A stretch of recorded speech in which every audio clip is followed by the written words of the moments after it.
Let's see. This will work now. Awesome. Well, I'm sorry that didn't work, Grandma. I don't know why that was being so tricky. Well, I can't help you there, and I find at 101 it's a little difficult to learn skills. New skills, I should say. I know. Well, it's Zoom. Zoom has a mind of its own a lot of the time too, so don't even worry about it. All right. Okay, so I got this rolling on my computer, and I will just start with my first question for you about could you maybe walk me through the changes that you've witnessed in education? All right. Is that the lead question? Shall I start when you... Yeah, yep. I'm going to talk to you mostly about education and women in education for this project, if that's okay. All right, that's fine. Shall I start now? Yes, perfect. Oh. My name is Virginia Hislop, and I've been interested in education from the time I was 3 years old and started playing teacher until the present day. I grew up in Los Angeles, started school at a small private school, and the two lovely New England ladies were smart enough to close the school in 1928 and retire. And then I went to Los Angeles public schools, 5th grade through 9th grade. And then we moved from Los Angeles to Pasadena, and I went to Westridge School for Girls, which was divided between college prep and the arts group. It certainly has come a long way. I visited there not long ago, and I was very impressed with the breadth and depth of their education. Mm-hmm. I went on to Stanford, graduated in 1940, and did an additional year to get my teacher's certificate. And then I got married because it was 1941, and my fiancé's ROTC commission had been called up. So we started married life at Fort Sill, Oklahoma in September of 1941. There were still some shades of old Army. The officers played polo on Sunday, but they had done away with calling cards, which was too bad because I had brand new calling cards that said Lieutenant and Mrs. George Kelton Hislop, plus my own personal card. And the etiquette was I left one card, and my husband left a card for the lady and a card for the gentleman. Don't ask me why, I have no idea. Anyway, we spent 5 years as an Army wife traveling around the country before George was shipped overseas. He went to the Philippines at the end of the war, and I don't think he ever heard a shot fired in anger, which was fine as far as I was concerned. Mm-hmm. But he got on the slowest boat that turned across the Pacific coming home, and it went through the canal, and he couldn't disembark there and fly to the west coast where I was living, but went all the way to the east coast, and then he stopped to see his grandmother in Columbus, which I could understand, but I didn't much like. And he arrived in Spokane, which was his hometown, in March of 1942. And at that point, he was greeted by a wife and 2 small children.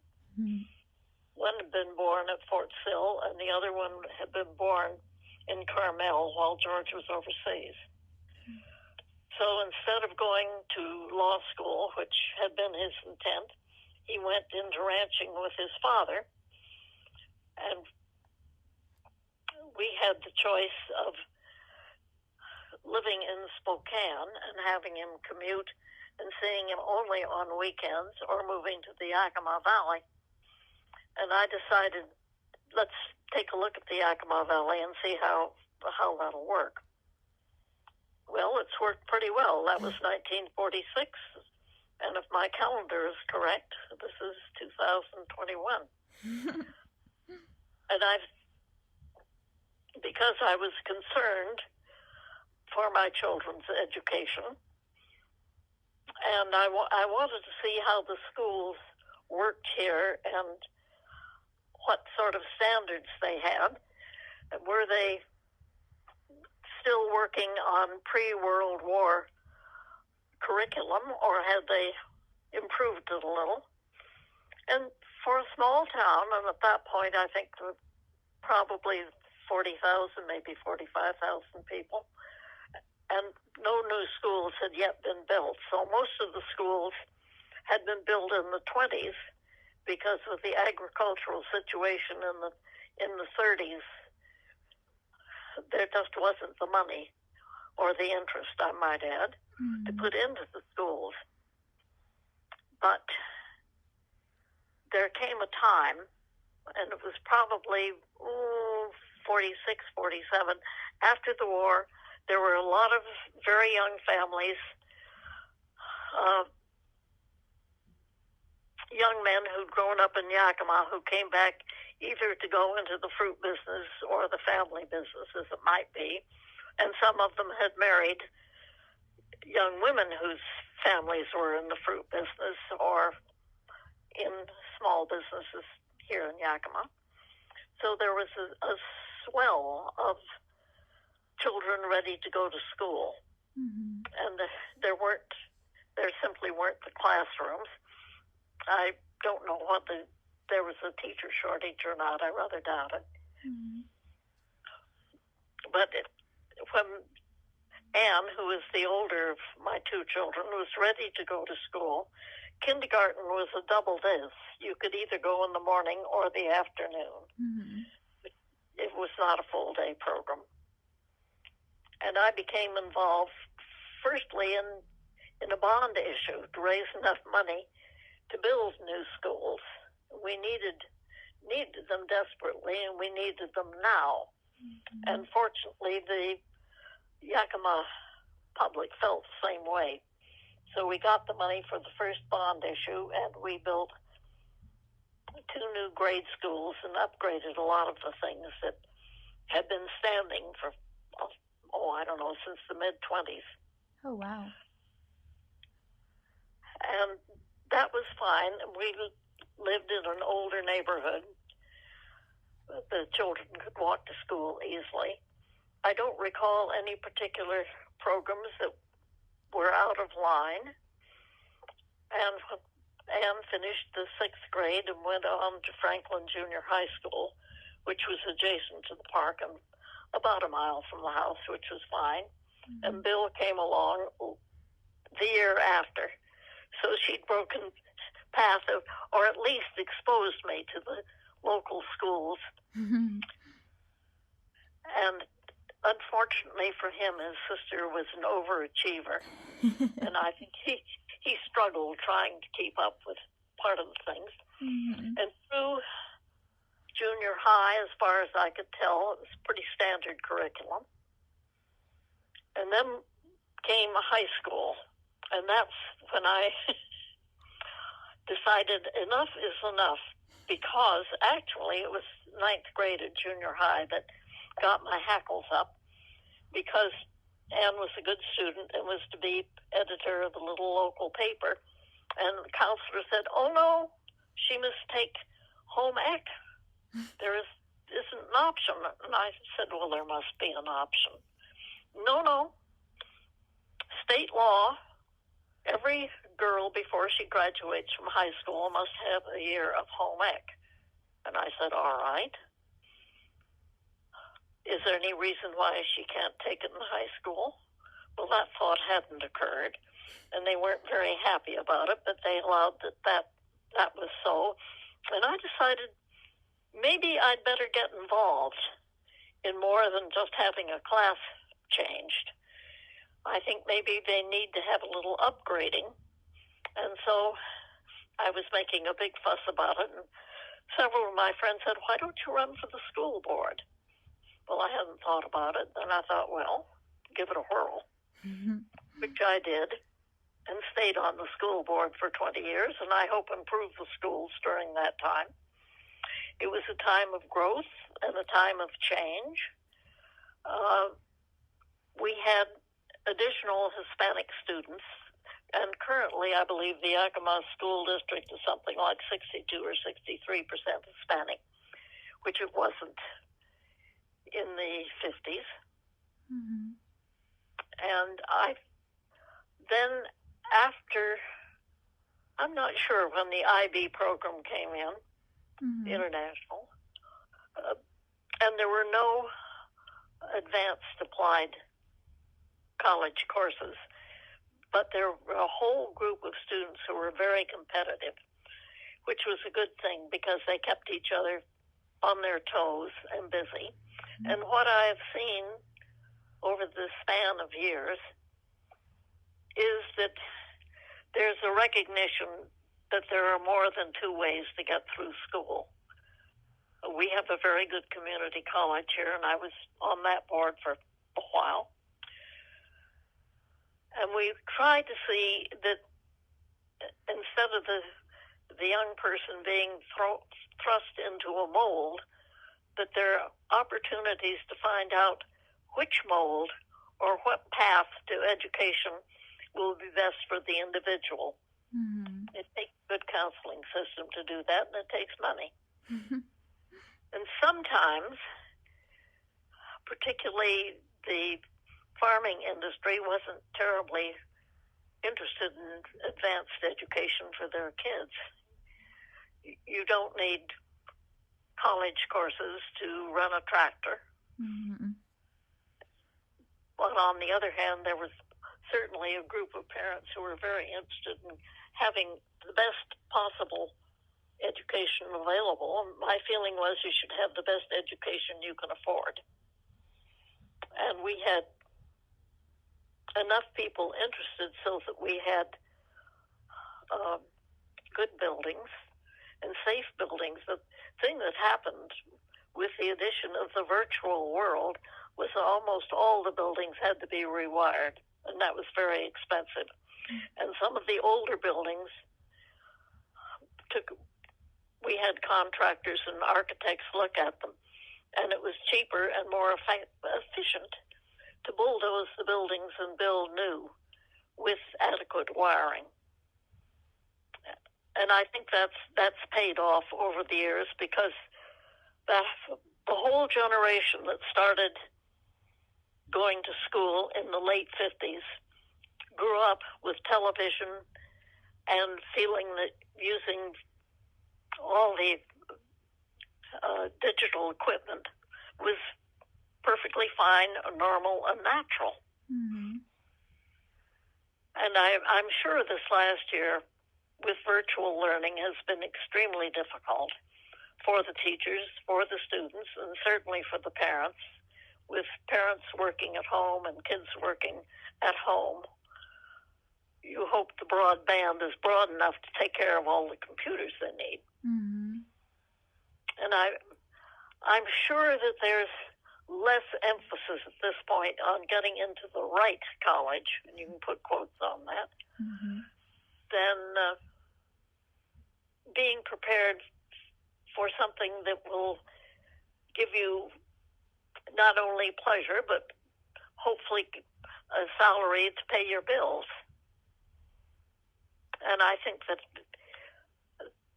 we have broadened the social science aspect, probably not as wide as it could be or should be, but it's better than it was. Mm-hmm. And I hope that we're making progress in helping kids choose wisely in where they put their efforts. Yeah. And I'm not against a good physical education program and a good arts program. I think arts and music and sports are very important for all the kids. And I know for some of them that's what keeps them in school. And at this point, as you are my oldest of 9 great-grandchildren, mm-hmm. I'm extremely interested in what's going on in the educational world now. Yeah. And that occasionally I think it would be nice if they knew the multiplication tables, but I'm sure a hand calculator takes care of it. So What else would you like to know? I mean, that was awesome. And I know the multiplication table, so you don't have to worry about me. But good. I know a bit about why you think education is important, but do you think you could elaborate on why you think it is important for everyone to have an education? Well, there's several reasons. One is self-respect. Mm-hmm. If you feel that you're too dumb to get an education, you're not going to have a very happy life. And I think if you have any natural interest, whether it's in science or cooking or gardening or whatever, you need to be able to find out more about that subject. Mm-hmm. And the purpose of education is to help you learn how to learn something else. It's not just, 12 years, I get a diploma and I'm going out and conquer the world. Mm-hmm. I think, and I don't know about you, but I changed my major, I think, 3 times while I was in college. And I do have a teaching certificate. Lord knows it's outdated. But I enjoyed teaching social studies and English lit. Mm-hmm. And I also found I did much better with A students than I did with D students. The D students and I didn't seem to communicate very well, and I'm sure a good part of it was my fault. Because I was used to literate people, mm-hmm. and people who could communicate. As you know, our family's apt to talk. Yes. I do know that. And I think that segues perfectly into my next question of some of your experiences as a female in college during the 40s. Well, I'm trying to think of anything. I was fortunate enough, I'll start with saying all freshmen at Stanford in the fall of 1936 had to take a course called Western Civilization. Mm-hmm. And it was a 3-quarter course. And you took it Monday, Wednesday, and Friday, or Tuesday, Thursday, and Saturday. And unfortunately, I got in the Tuesday, Thursday, and Saturday group. And I guess I made pitiful little noises about it. And our instructor decided he would have a seminar at his house. And there were 6 of us chosen to be in that seminar. So every Thursday night at 7 o'clock, we went to his house and put in 2.5, 3 hours. And it was really good because there was 1 other girl and 3 boys. Mm-hmm. And we tried to one-up each other. So it was good mental exercise, and I enjoyed it thoroughly. Mm-hmm. And the young instructor who had the seminar went on to get his doctorate and then went on to be president of Mills College and then Reed College. So I felt that I'd gotten a good start in that department. Mm-hmm. I don't recall being discriminated against, probably because the ratio of young men to young women was 2.5 guys to 1 girl. Mm-hmm. So there was lots of competition, but I really didn't feel discriminated against. I was involved in student activities, enjoyed that thoroughly. I played field hockey, which I loved, and then I did 2 years of dance, which I enjoyed immensely, and has contributed to my enjoying watching professional dancers in the years since. Mm-hmm. I didn't know you played field hockey in college. Well, you've learned something. I have. Oh my gosh. Now I know where I get the fighting spirit. Well, just don't use the stick on somebody's shins. They don't like it very much. You know from experience, huh? Well, I know that there's a statistic out that some 58% of women dominate in colleges today. When do you think that change occurred for females in the education system? Well, I think for one reason, a lot of young men, when they came back from the war, went to college and were pleased with what they got, went on the GI Bill. Mm. But I don't believe their children had the same attitude toward college, because for most of the GI scholarships, it was a step ahead. Mm. And the next generation didn't feel that they needed this step ahead. And there were lots of other jobs. And why knock yourself out if you could get a job that would pay for a car and weekend dates? Mm-hmm. That may be crass, but that's kind of how I saw it. Mm-hmm. I can tell you from experience living here in the Yakima Valley, and I've been involved at Heritage University, as you know, mm-hmm. that in the Hispanic tradition, it was not necessary for women to have a formal education. Mm-hmm. However, something like 65% of the student body at Heritage is female, and the Hispanic enrollment is large. It's probably 75% maybe. Mm-hmm. So times change, and I'm not sure. I suppose being in agriculture, the young men feel that they can go out and make it doing physical work. On the other hand, some of them who've tried that have come back to the school, and while it may take them longer than the standard 4 years, they do finish, and they get a little more interest in something besides agriculture, which is the main business of the Yakima Valley. Mm-hmm. But it's nice to have them thinking in terms of business and teaching and sciences, and that's true for the young women too. Mm-hmm. Can you maybe paint me a picture of what Stanford looked like when you attended in terms of... I'd love to. Yay, perfect.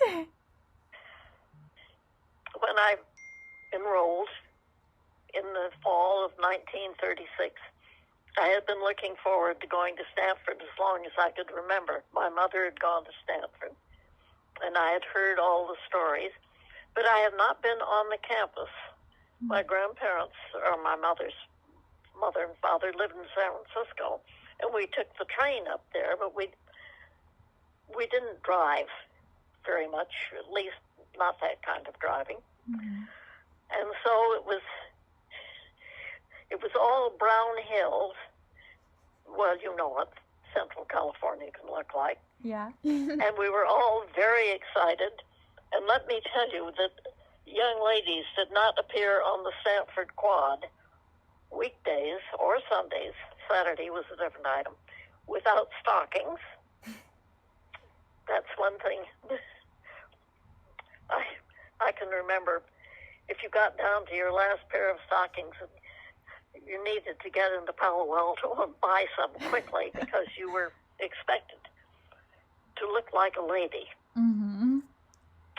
And we wore primarily pretty much what everybody in California was wearing at that time. We wore skirts and blouses and sweaters. I ran into a picture of the sorority house where I lived with the girls lined up in front for something or other. Mm-hmm. And those same costumes would be perfectly acceptable in downtown Spokane, mm-hmm. including the Liberty scarves. Mm-hmm. Freshman women all lived in one dormitory with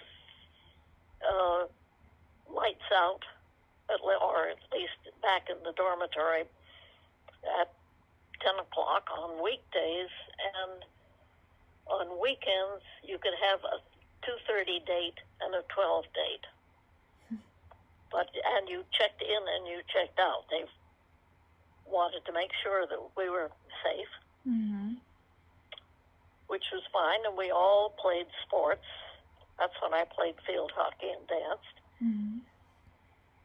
And, of course, we all hoped to have dates on Saturday night. And if you didn't, you hid in your dorm room with some other poor, unfortunate creature and played bridge. If you could find two more people, and you usually could. And the idea of a big date with some young man asking you to go to San Francisco to go dancing. And the three big hotels had live orchestras, and we would go up, and I didn't drink, except I drank an awful lot of Coca-Cola. But we would go up to the Mark Hopkins or the Palace or the Fairmont, and for the price of whatever the drinks were, and probably, I'm sure there was a tax to get in, but I don't know what it was. And we would dance till the orchestra hit 12 o'clock, and then we thought if we're going to have a bite to eat and be back inside the dorm by 2:30, we better get on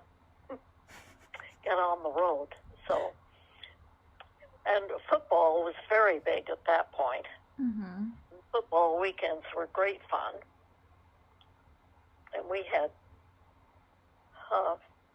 would have, when we had games with California, the groups would come over and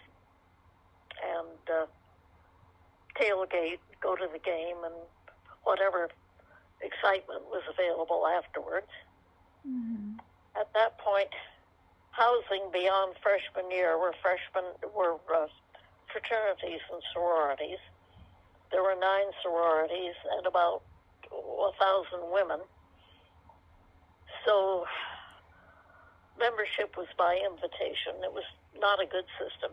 And I'm proud to say I helped get it off the campus as a member of one of the sororities. Oh my gosh, that's amazing. Well, it spoiled college for a lot of young women. I can't speak for the men because I think there were 20-odd fraternities, and if you wanted, and there were eating clubs for the young men who did not feel that they would be comfortable in the fraternity or couldn't afford it. And I think some of the older women whom I met, who were faculty wives primarily, whom I met through sorority, were very nice and interesting. And one of the things that I remember with great pleasure was going to the treats on Thursday for tea. Mrs. Treat always took care of the girls. It was very nice. And Mr. Treat, he did not want to be called Dr. Treat, was one of the specialists in Chinese history. And I took a 5-unit course from him. And I found it extremely interesting. But I was involved in an all-campus crusade, I think, forgotten which worthy cause, Red Cross or something of that order. And I did not do well on my midterm, which that surprises came as me. an ugly shock because my grades were pretty good. And so I was upset about it, but I snarled, and that was about it until Mr. Treat invited me to his office and said he would be glad to take me on extended independent study, which I did not take up. But I felt gratified that he realized that I had was a better student than flunking a midterm. And our friendship was cemented. And so I looked forward to Thursday. Homemade cookies and tea. Gosh, what could be better than that? College food, I don't think has improved any. And you may remember that there was days when mystery meat was beyond belief. Yep. But I think by and large, it was a very relaxed time until the spring of 1940. You could feel that war was imminent. It started in 39. And suddenly, all the young men who were in ROTC were wondering whether they would be called up, and they were. And that put a little different finish on the year. But primarily it was still very open.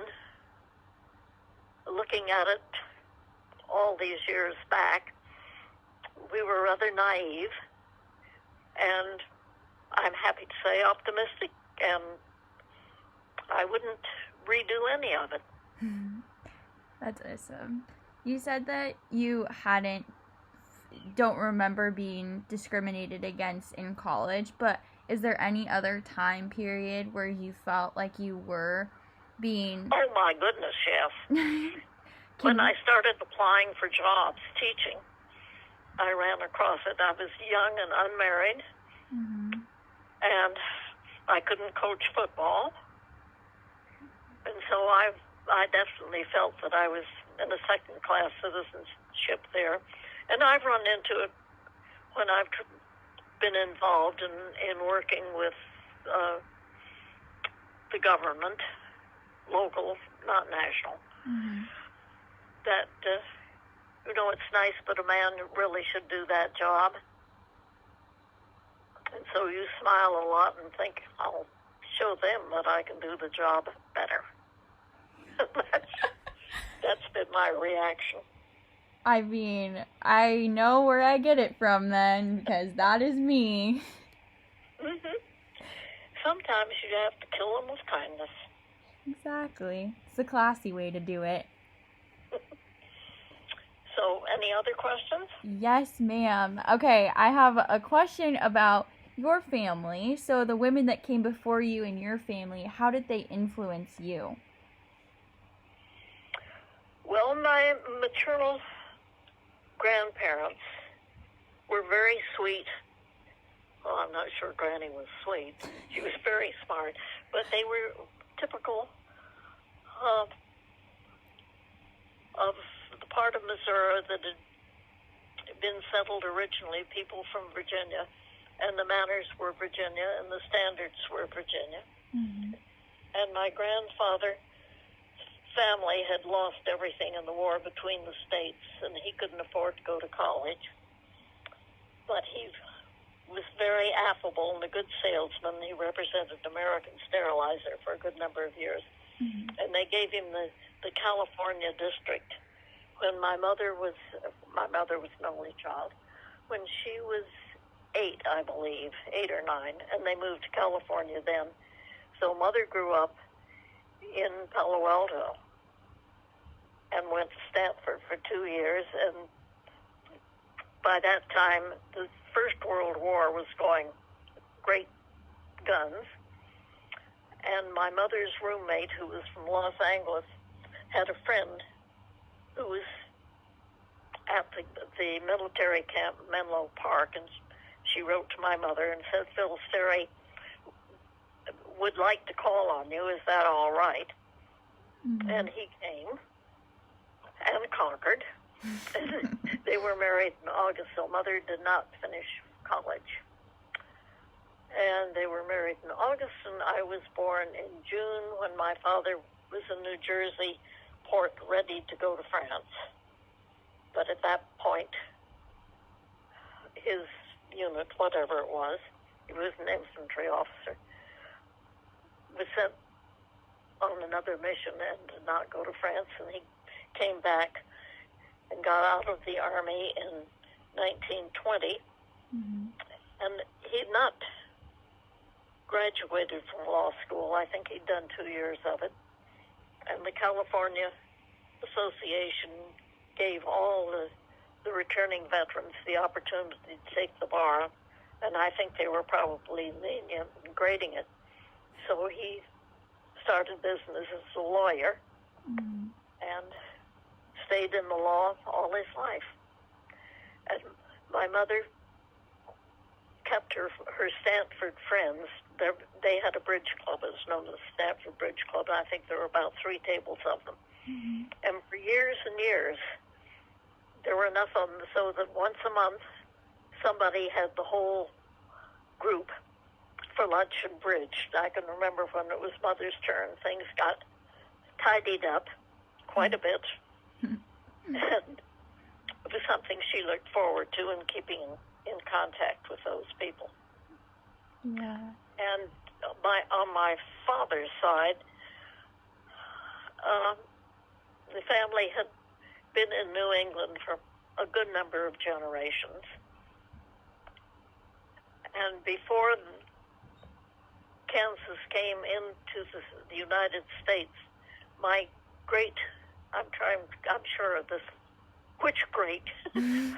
my great-grandfather and his wife and family moved from New Hampshire to Emporia, Kansas, to bring it in as a free state. And my mother's family lived in Missouri, in Pike County, and come from Virginia with their slaves. The women rode in the wagons, the men rode horseback, and the slaves walked from Virginia to Missouri, and it took a good 4 or 5 months. Anyway, growing up, I heard the Civil War discussed from several points of view at the dinner table, which was interesting. And I still read the books about it, and I loved Gone with the Wind, which came out the year I graduated from high school. I thought it was just fine, and it wasn't until I was somewhat older that I realized some of the implications in that book that are with us yet, and we're still trying to level that particular playing field. But to go back to my paternal grandmother, who had grown up in Kansas with this family that had come out to bring Kansas in as a free state. And when the Civil War broke out, her father, who was a doctor, joined the Union troops and was never heard of again. I have no idea what happened to him. And my great-grandmother was left with 3 teenage girls. And so my grandmother, at 16, taught school in Emporia. Her older sister married and was off the payroll. And then she became superintendent at 19. And the only means that my great-grandmother had for supporting the girls was a truck garden, because Emporia was a joining point for the Atchison, Topeka, and Santa Fe. And in those days, there were no dining cars. So the train would stop, people would pop out, eat at the local diner, which was adjacent to the train station.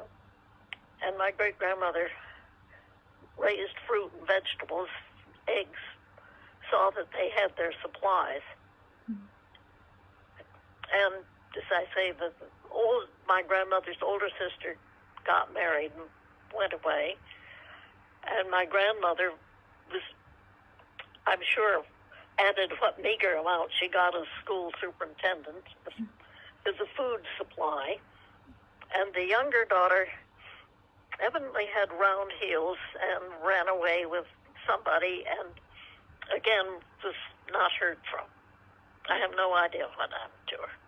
Oh, wow. I do know that the older daughter, who was happily married and evidently a very nice person, was pregnant and tripped and fell downstairs, and that took care of her. Oh, no. So there was my grandmother becoming an old maid at 25.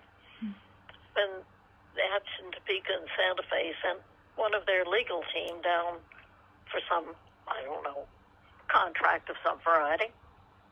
And they met. He was a Civil War survivor.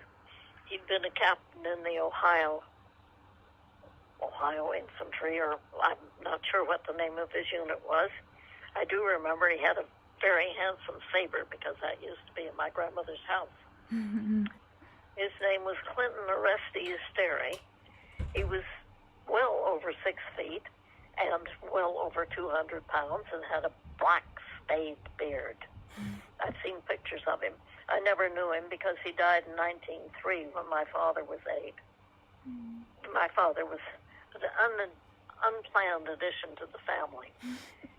All the others, well, Uncle Norman was in college and the girls were in high school. Oh my gosh. But that's another story. When my grandmother was left widowed, they had moved in the highest circles of Los Angeles society and enjoyed every minute of it. She loved that life. And they had, I'm sure that Captain Sterry gave her an allowance to run the house, and she had no idea what the finances were. And when he died, they were awful. So she sold the big house on Wilshire Avenue, which is now the place with the biggest Chevron gas station on the Miracle Mile. No way. Oh. Yeah. Sorry, we hadn't held on to it longer. But Uncle Norman was out of the picture because he was at Michigan finishing law school at that point. And she took little Philip and the 2 girls down to their beach house at Terminal Island, which is now part of Los Angeles Harbor. Mm-hmm. And she was there for a year pulling things together. Aunt Nora commuted on the streetcar every day. She had gotten a job as teaching. And I don't know what Aunt Ruth did at that point. She did not go on to college. Aunt Nora had a year or 2. And as I say, my father was 8. So he was, I'm sure, very busy. Mm-hmm. And so my grandmother pulled things together and found out that fortunately her husband had bought some of Murphy's Ice Company, and a funny little man who'd come to the office and interested him in buying some stock in his company. It was Lawrence Doheny of Doheny Oil. So those 2 stocks took care of the family, not in great style, but my Aunt Nora's and Aunt Ruth both lived at home. And Ruth had a series of beaux. Aunt Nora had a serious affair and was engaged to marry the gentleman. And for some reason, he broke it off. And she decided that she would mend her broken heart by going to Hawaii. And she took my father along. I don't know whether she was chaperoning him or the other way around. But they did have the trip, and she said she cried all the way over, cried all the time she was there, but by the time it turned around to come home, she decided she was going to live. So she did.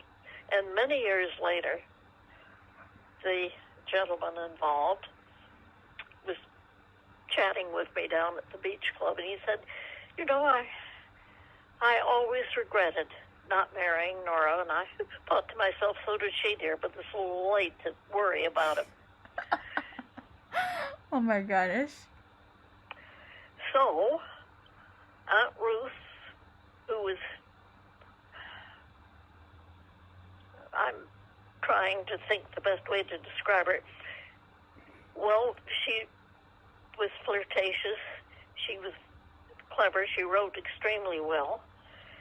And as my mother said, she was the meanest white woman she ever knew. And she got a job as a reporter on the Herald. At one point was sent to, she did all kinds of reporting, mostly women and children and that kind of stuff. Mm-hmm. She was sent to cover the arrival of some Russian orphans in Los Angeles. And they were there, I'm sure they were orphans. And she wrote a big story about it in the paper.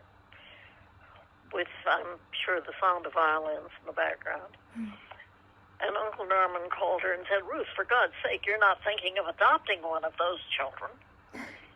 Thought was farthest from her mind, and she said, "Of course I am, Norman." So Cousin Charles came into the family. He was 8 years older than I. Red-headed, grew up to be about 6'2". Oh, wow. Not the world's best scholar. Getting him through high school was, I think, a combination of things. I think he was bright enough. I think it was just the family situation, which Aunt Ruth was not meant to be a mother. She was the younger of the two sisters. They were known as big women in their field. Aunt Nora, who was an excellent educator, and as far as I'm concerned, a lovely person, was 5'3" and weighed more than the scales in our house went up to. And I think they went up to 300. Oh, my goodness. And Aunt Ruth was my height, and she only weighed 250. Oh, wow. But they put on weight. I think as frustration, I can remember Aunt Nora's coming home from school, and she was principal of the Macy Street School, so the drive home was probably in 40 minutes. And having a little, or she and a friend had stopped at the University Club and had tea on the way home. We lived at my grandmother's, and dinner was on the table at 6 o'clock. And Aunt Nora would have a little something in the kitchen on the way up the back steps to her room.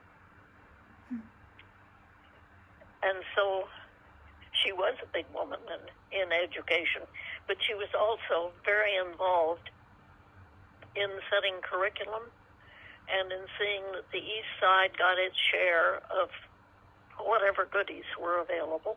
And when her school was condemned because it was to be raised in order for the railroads to have a major depot downtown. And she was posted to the school. It was the training school for UCLA's teachers. And it was renamed for her after she died. And to my surprise, Christina said, I think it was well before she married Josh, but she'd been driving around in that part of Los Angeles and came across the Nora Sterry Elementary School. Oh. So that was fun. That's so sweet. And I seem to be getting away from my grandmother, but she used her energy as a widow without much means to involve herself in the community. She was on the Red Cross board. She was a dear friend of several of the big players, including Rabbi Magnin, as of the Magnin stores. And he had her funeral service. The Sterrys had a variety. Coming from New England, they were Protestants, not particularly interested, and then my two large aunts became Christian Scientists. I found I was exposed to that, and I didn't think much of it then. I think it's a fine mental exercise for somebody who thinks that all is going to be well, but as a religion, I'm not impressed. Yeah. But my grandmother was she was quite sentimental and enjoyed her family mostly. Mostly? Occasionally there were sharp words, but not very often. And my mother and father and I lived at her house until I was 12 years old. Mother kept urging my father to buy a house, but he was quite happy just paying into rent and letting somebody else do the work. So, what else would you like to know? I Well, I might say that my mother always threatened to write a book entitled, and it would be about the family, The Great, the Near Great, and the Ingrate. Oh my goodness. I've cherished that title and have considered doing something along that line, and then there are not very many ingrates. I'd have to work hard on that one. I mean, you just keep segueing into my questions perfectly. So my next question is, what expectations do you have for the women in our family? Because I'm not going to lie, you've left some pretty hard shoes to fill. Well, going back, you've gotten the Sterries. Mm-hmm. Aunt Nora my grandmother was very civic-minded. She really wanted to help, and she really did. Mm-hmm. And I had great admiration for her. Aunt Nora was an excellent educator, had a rather sad life, I think. She did adopt a war orphan, a Belgian girl who was, gosh, I think she must have been in her late teens. I barely remember her. Her name was Blanche. And she'd grown up in a whorehouse, but she spoke pretty good French and got a job as an interpreter at the Los Angeles Hospital, Los Angeles City Hospital, and then she went to nursing school. And then she ran away with a traveling salesman, and we didn't see or hear from her until she turned up later with a 5-year-old child. Wow. And I don't think there was any intent to take her back into the bosom of the family, but found a place for her to live, which was near. And the child, I guess, grew up to be fine. I haven't seen her since she was small. Mm-hmm. So that was... And Ruth's son, Charles, eventually got an education. He loved cars, and he was a good tennis player. I don't think he loved the academic world particularly. Mm-hmm. And he married into a family, I think they came from someplace in Eastern Europe. But I think he lived a reasonably nice life, had a couple of boys. And I haven't seen or heard from him since the day of my wedding, and I haven't missed him. Wow. And let me see what else. Well, that's my father's side. On my mother's side, I mentioned Granny, who was a really sharp businesswoman. She should have been a man, and it was lucky that she could manage finances well, because there weren't a lot to manage. Mm-hmm. And she had the personality of a Southern belle. She loved the young men that came to the house ostensibly to see Mother. Mother always said they came to see Granny. I don't know the ins and outs of that.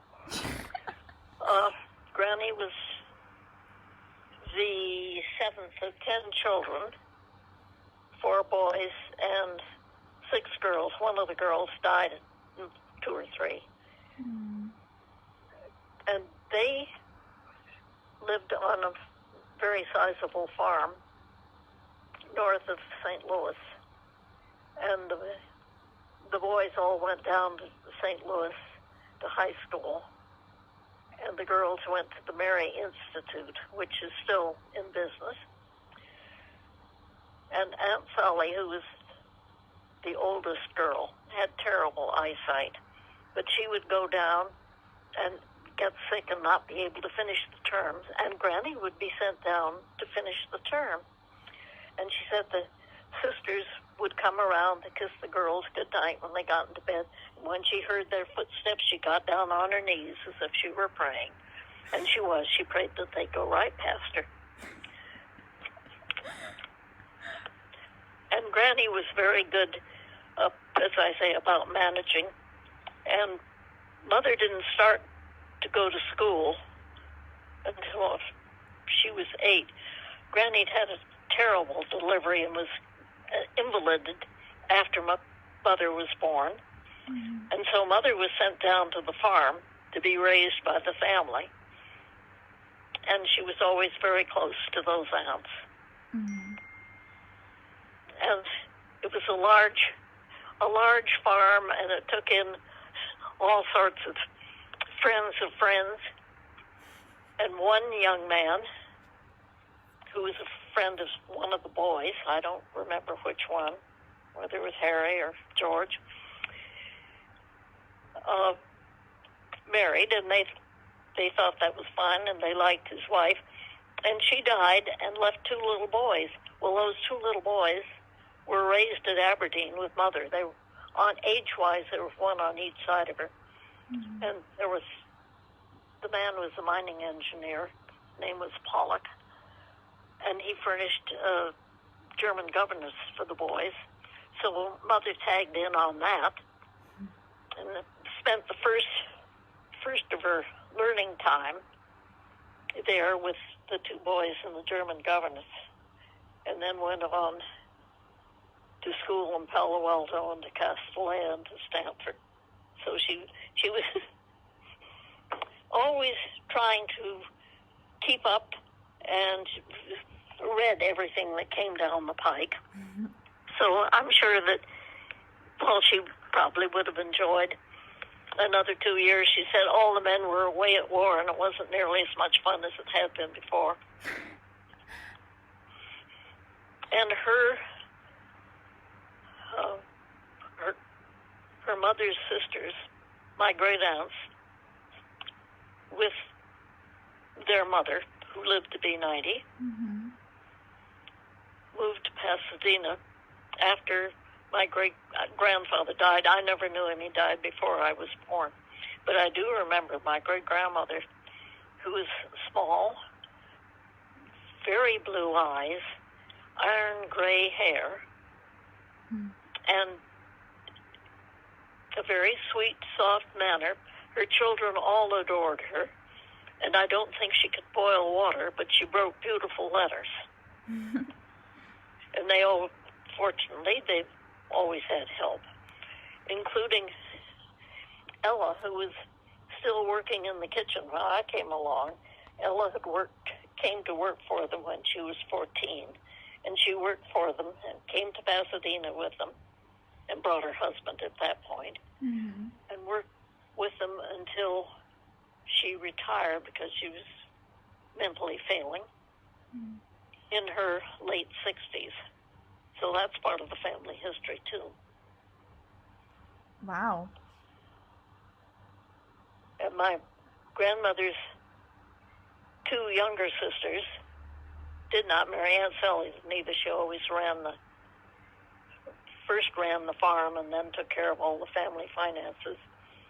And the four brothers, Uncle George became a lawyer. Uncle Harry had the Portland cement business in St. Louis. Uncle Bob was a doctor, and Uncle Matt had the first automobile Buick agency in St. Louis. So they managed. Uncle George managed very well, mm-hmm. and Uncle Harry managed very well, and the other two got along okay. And the only grandson in the family was Uncle Matt's son, and I got to know him. He came out to Pasadena. He had MS, and he came out and spent several years with the family. Mm. And let me see if anything else of great interest. I don't think so. How were you able to support your family and husband but still maintain your own identity and be held to a great deal of respect within the Yakima community? Oh, dear. Well, when it came to the sheep business, I was simply Mrs. Hislop. I did not get involved in any of the women's organizations. I turned up looking clean, neat, and tidy, and keeping my mouth closed most of the time. I found that I had very little in common with most of the growers' wives. Mm-hmm. There were some in Montana that I enjoyed. but it was one of those things. Your grandfather had his business, and I did things that interested me. Mm-hmm. That's amazing. Okay, my last question for you. I won't keep you so much longer. I'm sorry it's so long. Well, that's all right. What's one thing that you wish you knew when you were my age? Oh, goodness. That's a real stumper. You're just so full of great advice. I think the most useful thing is to listen carefully. Mm-hmm. You'll be surprised what you'll learn. Mm-hmm. That was well said. Well, Grandma, thank you so much